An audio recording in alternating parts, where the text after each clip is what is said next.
सरकारका विभिन्न निकायमा सेनाबाट अवकाश प्राप्त विभिन्न अधिकारीहरूले नियुक्ति पाइरहेको बेला फेरि एकजना पूर्व जर्नेलले नियुक्ति पाएका छन्। पूर्वाधार विकास मन्त्री सुनिल लम्सालको विज्ञ सल्लाहकारमा नेपाली सेनाका उपरथी जर्नेलबाट अवकाश प्राप्त धर्मेन्द्र कुमार झा नियुक्त भएका हुन्। उनलाई वैधानिक विज्ञ सल्लाहकारमा नियुक्त गरिएको स्रोतहरूको दाबी छ, तर मन्त्रालयले भने अवैधानिक विज्ञ सल्लाहकारका रूपमा नियुक्त गरिएको जनाएको छ। नेपाल फेस अनलाइनले पूर्वाधार विकास मन्त्रालयका प्रवक्ता सहसचिव रामहरि पोखरेलको प्रतिक्रिया समावेश गर्दै झालाई अवैधानिक सल्लाहकारमा राखिएको उल्लेख गरेको छ। विशिष्ट श्रेणी सरहको नियुक्ति भए पनि अवैधानिक सल्लाहकारको भूमिकामा उनलाई राखिएको भनाई अनलाइनमा समेटिएको छ। प्रधानमन्त्री बालेन्द्र शाह नेतृत्वको सरकारमा नेपाली सेनाबाट अवकाश प्राप्त अधिकारीहरूको नियुक्तिलाई निकै महत्त्व दिने गरेको पाइन्छ।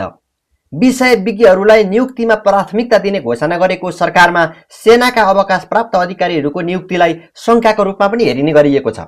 यसअघि गएको वैशाख 30 गते नेपाली सेनाको महासेनानी पदबाट 2076 सालमा अवकाश पाएका डाक्टर आनन्द सिंह भाटले अधिकार सम्पन्न बागमती सभ्यता एकीकृत विकास समितिको कार्यकारी समिति अध्यक्षमा नियुक्त भएका थिए। नेपाल वायु सेवा निगममा पनि सेनाकै पूर्व उपरथी दीपक प्रसाद वास्तोलालाई कार्यकारी अध्यक्ष बनाउने प्रयास गरिएको थियो।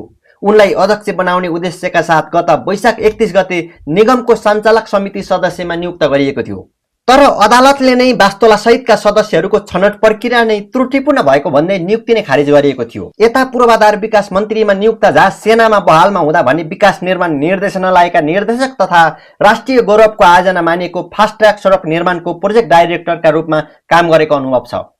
सरकारले सेनाका पूर्व अधिकारीहरूलाई नियुक्तिमा प्राथमिकता दिँदै गर्दा विषय र विज्ञतालाई भने मिल्दोजुल्दो बनाएको पनि पाइन्छ।